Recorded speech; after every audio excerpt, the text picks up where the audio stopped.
I think it is an important day, a new phase, after 3 years and a half that we didn't see any kind of sign from the Russian side that there was a willing for dialogue. So something is changing. Thank you, Mr. President, for organizing this meeting and for your commitment.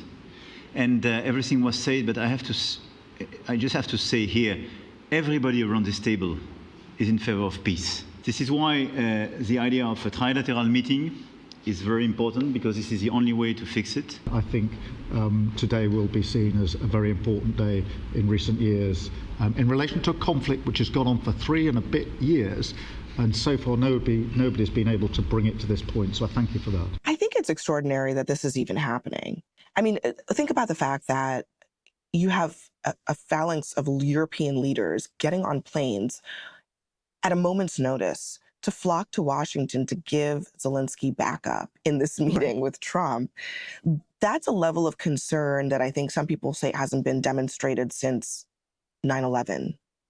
And it reflects a deep worry about Trump's decision-making. Okay, first you heard the leaders of Italy, France, and the UK praising President Trump for running successful meetings that laid down the foundation for a peace deal in Ukraine to stop the slaughter. But then that was CNN anchor Abby Phillip comparing EU leaders coming to peace talks at the White House with 9/11, claiming without any evidence that European leaders rushed to join Zelensky in D.C. because of deep worry about Trump. There's no indication yet who the sources are here, who Phillip talked to, and whether she talked to any of these EU leaders for that speculation. Joining us now, the host of My View with Lara Trump. Lara, what do you say to this? I mean, European leaders are saying peace cannot be achieved in isolation and not talking to all superpowers, including Russia. What's your response to what you just heard? It's outrageous, of course. But this is why you see the trust in the mainstream media at an all-time low. People like Abby Phillips there going out of their way to absolutely try to trash this president despite all the great things that he has done. Don't forget, these are the same people who pushed the Russia collusion hoax as long as they possibly could, who during Donald Trump's first time running for president said, we can't give this guy the nuclear codes. He's going to start World War III. Yet, of course, we remember he's the first president in 80 years not to get America tangled up in some sort of a new conflict. He has ended 6 conflicts this term in office thus far.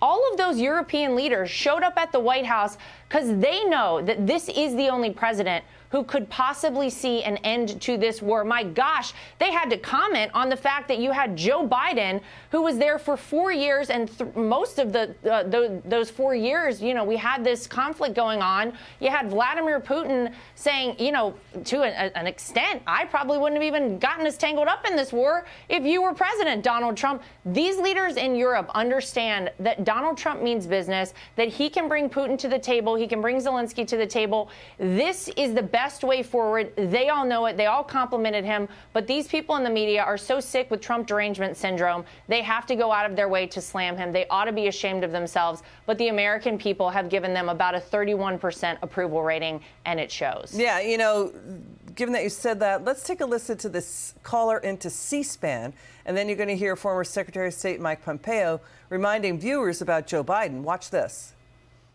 He got involved. He's at least doing something.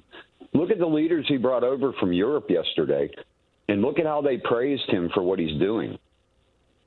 Joe Biden did nothing. He went on the beach and fell asleep. He was just throwing money at this thing. He wasn't doing anything to try to end this war. And Trump doesn't like to see people die, contrary to what all the Democrats that call in here every day and say, that he's a Nazi, a fascist. This guy is trying to make peace around the world, and he's doing it. And people better just start waking up that he's going to be known as the greatest president of all time. They were just ignorant then. Now they are downright malicious and anti-Trump, and you can see that. Look, they forgot that President Trump for 4 years didn't give up an inch or allow an inch of Ukraine to be given up. We were very successful at deterring Vladimir Putin. They forget the historical fact that this invasion occurred because for a year, Putin built up troops and the United States and Europe did nothing. And so, my advice to the White House and the press team is ignore these folks. It's all just foolishness. So ignore the media. We should point out Joe Biden is getting criticized for not talking to Putin during his entire term. What do you think, Lara?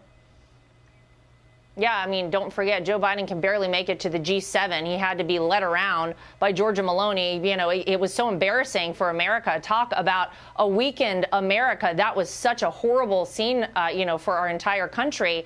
But now we have a president who really does believe, and he proves it, peace through strength. We have a strong country now. We have built up our military once more. We have strong borders, and we have someone who, when he draws a red line in the sand, no one dares cross it because they know that he means business. So it is a different time in the United States. We are so lucky. The entire world is so lucky that Donald Trump is president right now. And I agree with that caller. Donald Trump is going to go down as the greatest president, I think, in the history of the United States. And you're seeing it play out in real time every single day.